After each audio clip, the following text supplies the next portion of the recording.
Yehezkiel pasal 41, hari Minggu tanggal 5 Oktober 2025.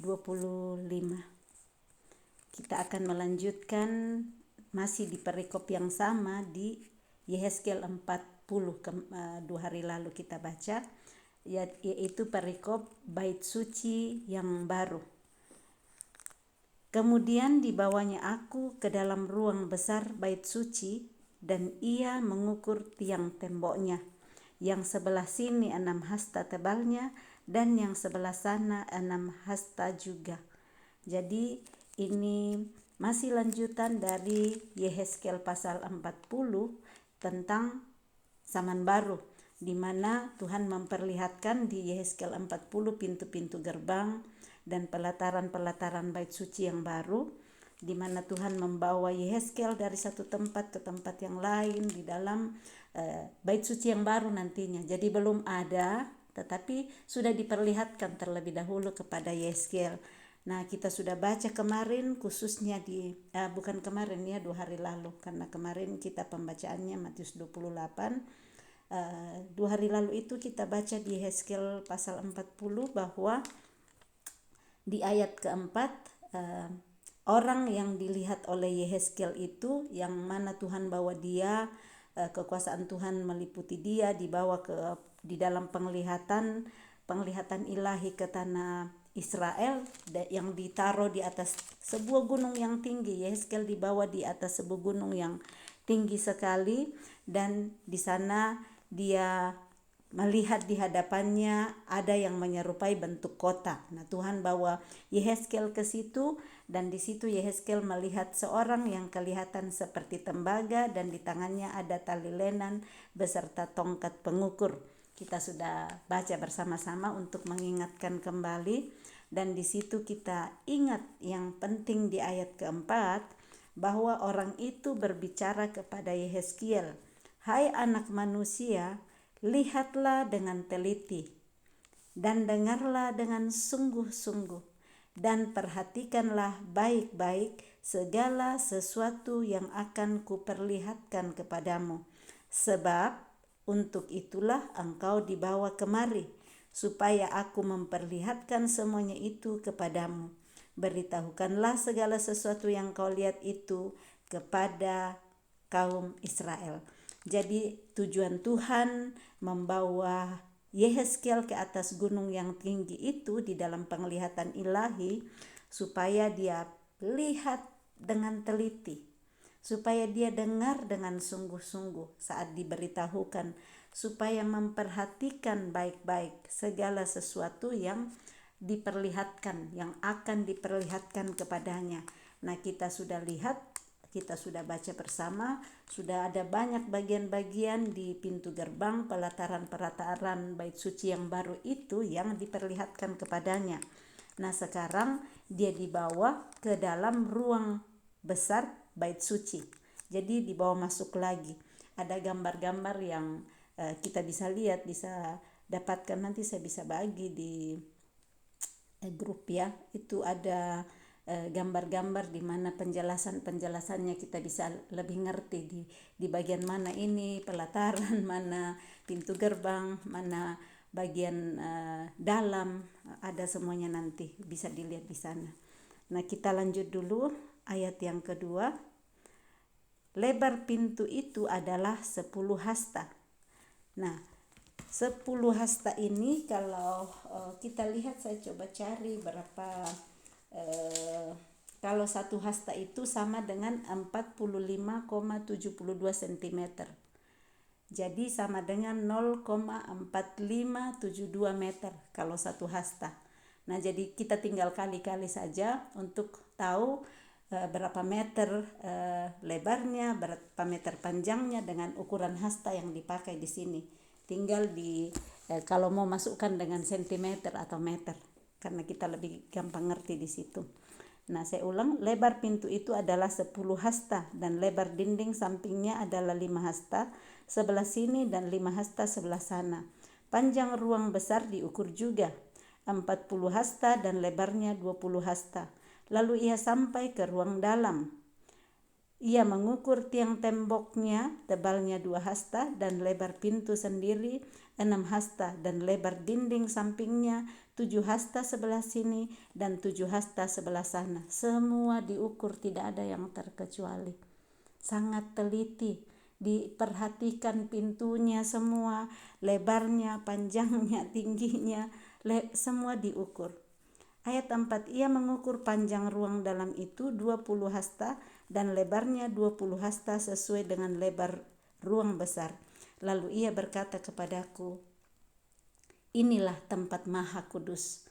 Diperlihatkan sekarang tempat Maha Kudus yang kalau kita baca di kitab-kitab sebelumnya, kalau tidak salah di Imamat ya, bagaimana yang bisa masuk ke ruang Maha Kudus itu hanya imam-imam keturunan Lewi. Jadi imam-imam itu keturunan Lewi, tidak sembarang orang bisa masuk ke ruang Maha Kudus untuk datang mempersembahkan korban kepada Tuhan, korban di mana untuk mohon pengampunan dosa.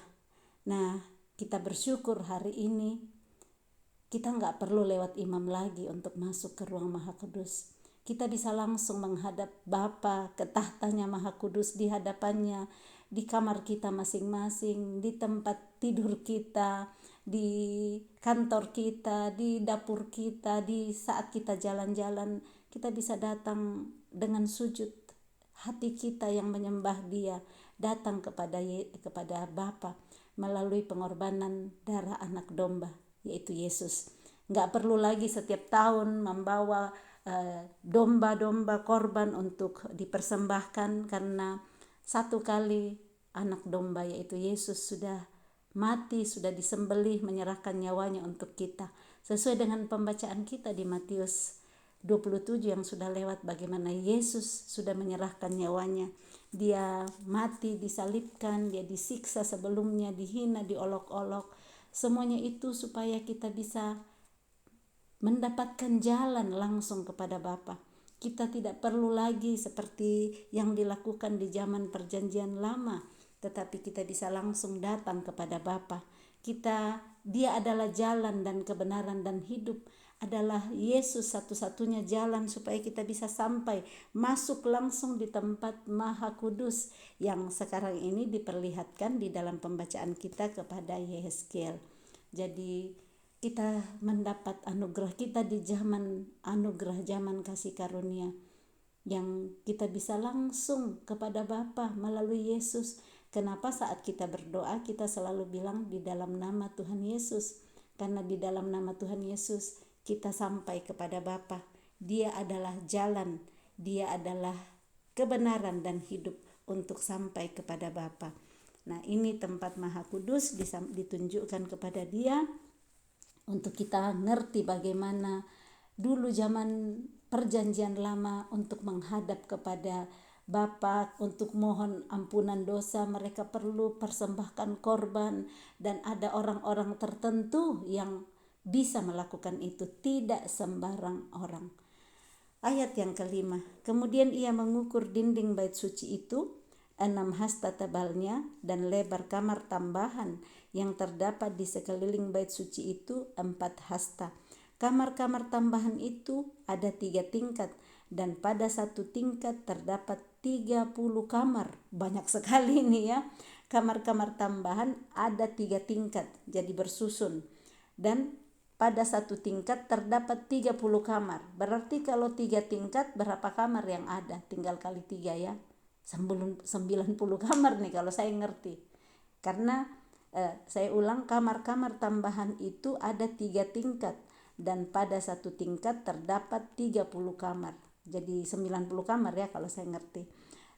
Pada sekeliling dinding bait suci ada ceruk-ceruk. Ceruk-ceruk itu adalah seperti lipatan-lipatan gitu. Jadi lekukan yang masuk ke dinding itu ceruk.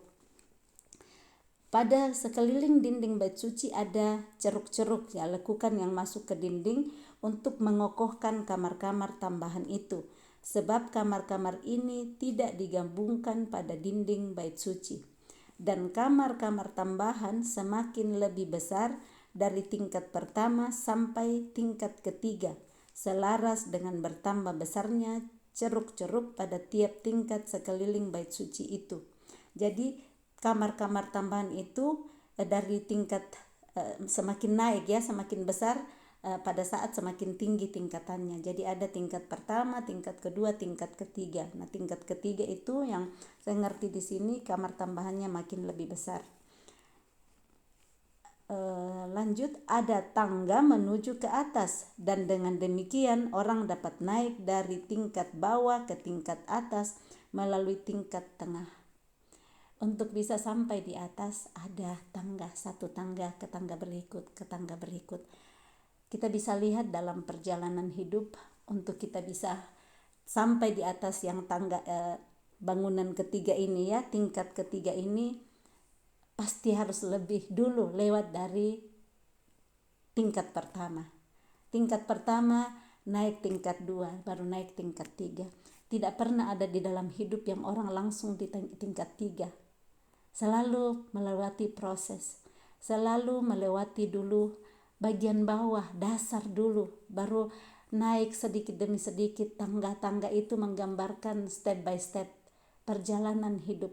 Di dalam perjalanan hidup, baik itu karir ya, kita lihat dalam perjalanan hidup karir, tidak ada orang yang langsung bos, kecuali orang yang dapat warisan dari orang tua, misalnya di satu perusahaan langsung dikasih kepemimpinan. Tetapi biasanya orang memulai dari bawah karirnya, dan nantinya step by step mulai naik dengan ketekunan, dengan kesabaran, dengan kerajinan, dengan semangat. Orang bisa naik sampai di level yang ketiga, level yang paling di atas ya.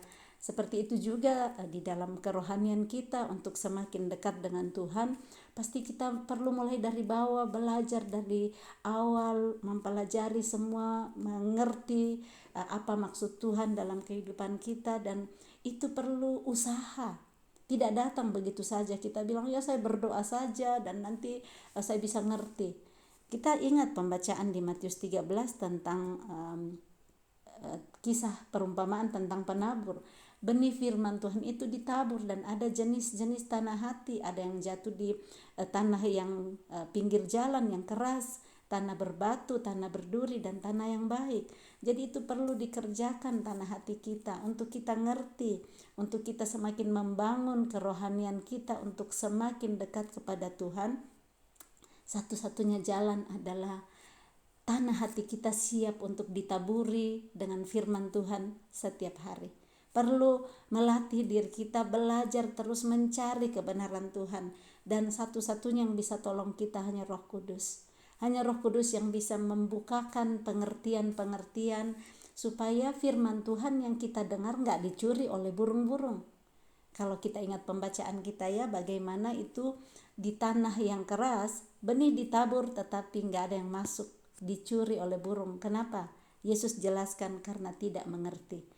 Jadi untuk kita bisa semakin naik ke level yang berikut, untuk semakin mengenal Tuhan dengan lebih jauh lagi, kita perlu mengerti firman Tuhan.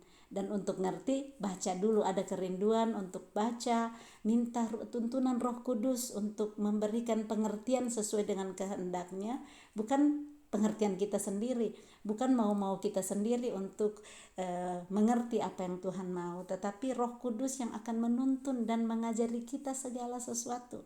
Dia yang akan ngajar apa yang kita bisa mengerti. Nah, jadi dari pembacaan ayat 7 ini saya dapat hikmat untuk melihat bahwa di dalam hidup perlu ada step dan step berikut. Dari tingkat 1 ke tingkat 2 ke tingkat 3, ini ada tangga yang menuju ke atas.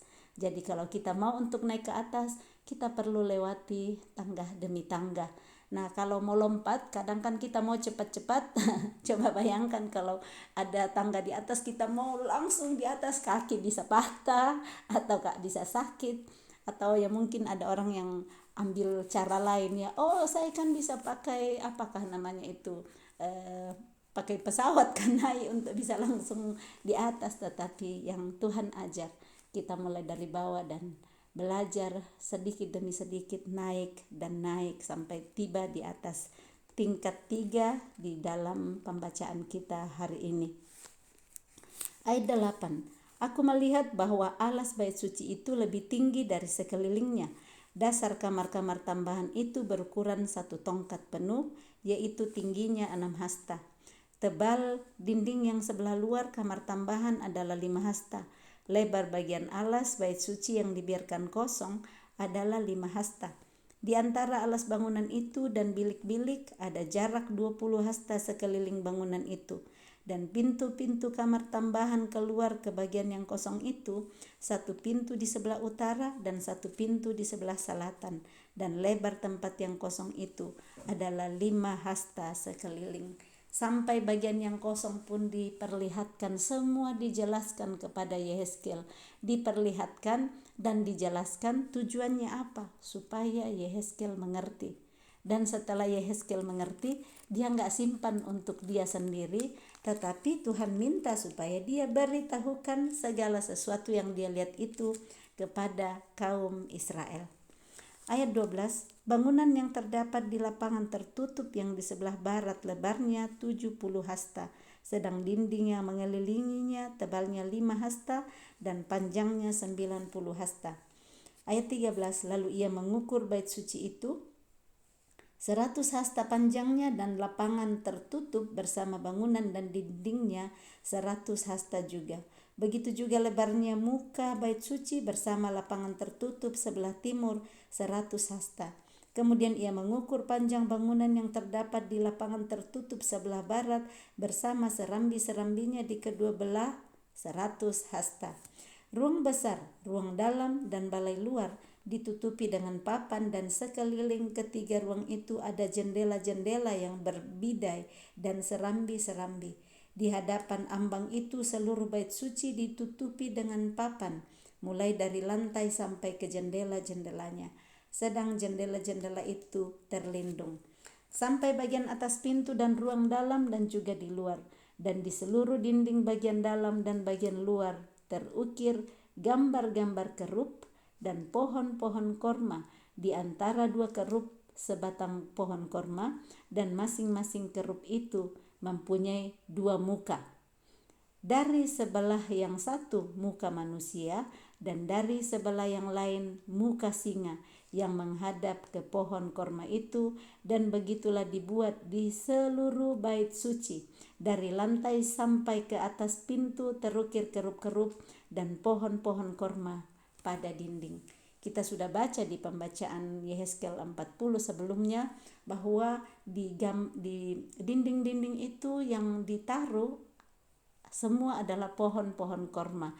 Dan sekarang kita lihat bahwa ternyata ada juga kerup-kerup. Yang tadi itu kerup-kerup adalah malaikat yang melayani Tuhan, malaikat-malaikat yang bersayap, yang di sini dijelaskan dengan lebih bahwa malaikat itu mempunyai, kerup-kerup ini mempunyai 2 muka.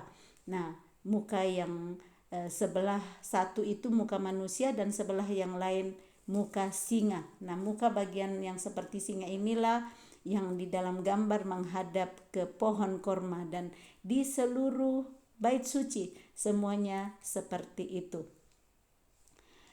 Ayat 21, tiang-tiang pintu dari ruang besar adalah 4 persegi, dan di hadapan tempat maha kudus ada sesuatu yang kelihatan menyerupai mesbah dari kayu, tingginya 3 hasta, panjangnya 2 hasta, dan lebarnya 2 hasta, sudut-sudutnya serta alasnya dan dindingnya dari kayu. Ia berkata kepadaku, inilah meja yang ada di hadirat Tuhan. Ayat 23, ruang besar mempunyai 2 daun pintu, dan tempat maha kudus juga mempunyai 2 daun pintu. Jadi tempat maha kudus ini dan ruang besar itu ada 2 pintu masing-masing yang menuju ke sana. Pada pintu-pintu itu ada 2 daun pintu yang dapat berputar, 2 daun pintu pada pintu yang satu dan 2 daun pintu pada yang lain. Pada pintu-pintu ini juga, yaitu pintu-pintu ruang besar, terukir kerup-kerup dan pohon-pohon korma seperti pada dinding-dinding.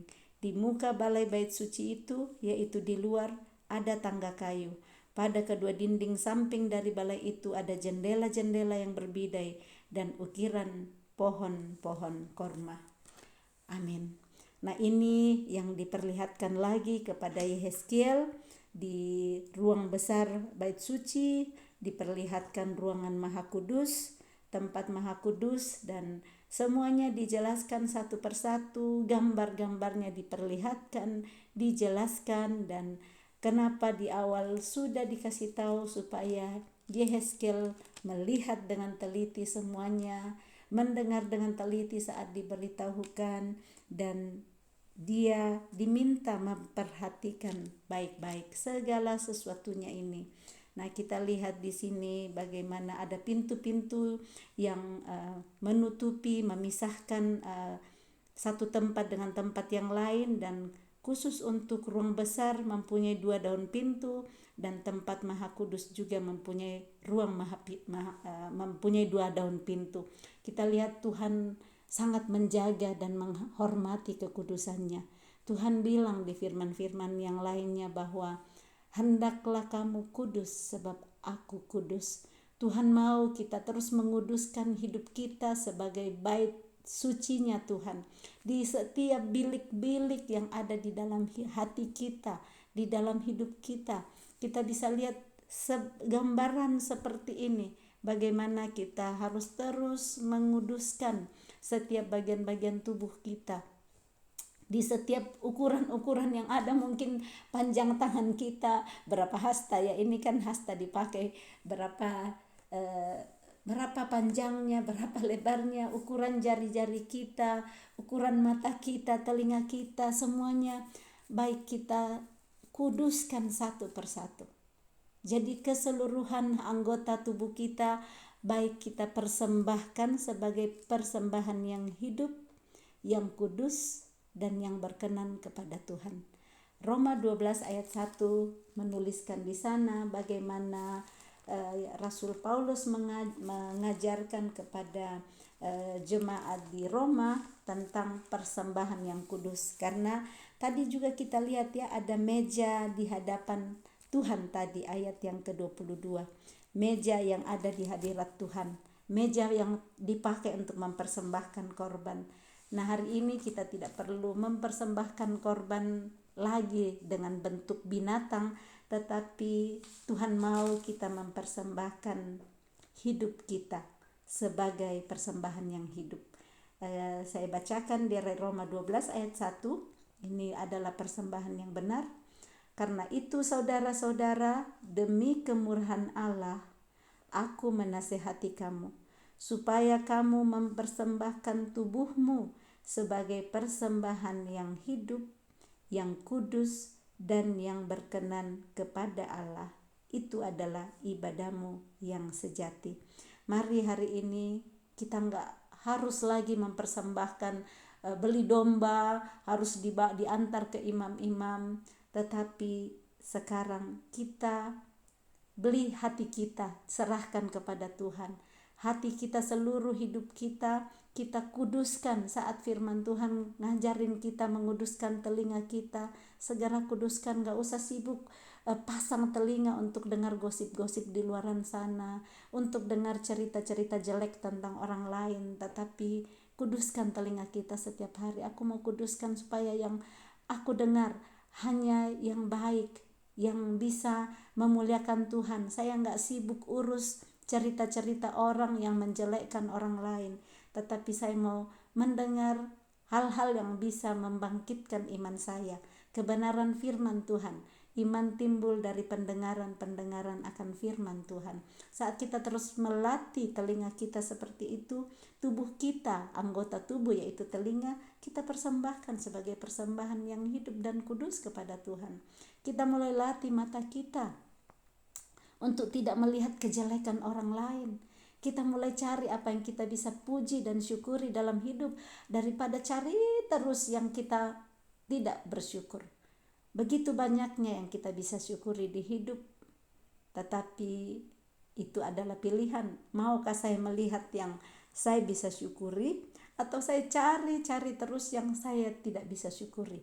Pasti ada yang tidak bisa disyukuri, tetapi saat kita cari juga pasti ada yang bisa kita syukuri. Itu saat kita mulai memakai mata kita melihat yang kita syukuri, kita persembahkan mata kita, hidup kita sebagai persembahan yang kudus.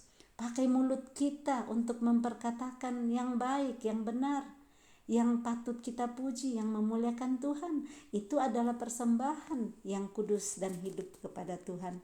Kita pakai hati kita memikirkan hal-hal yang baik, sehingga nantinya yang keluar adalah yang kudus dari mulut kita. Mulai kita latih mulut kita yang selama ini mungkin cuma mengeluh-mengeluh saja.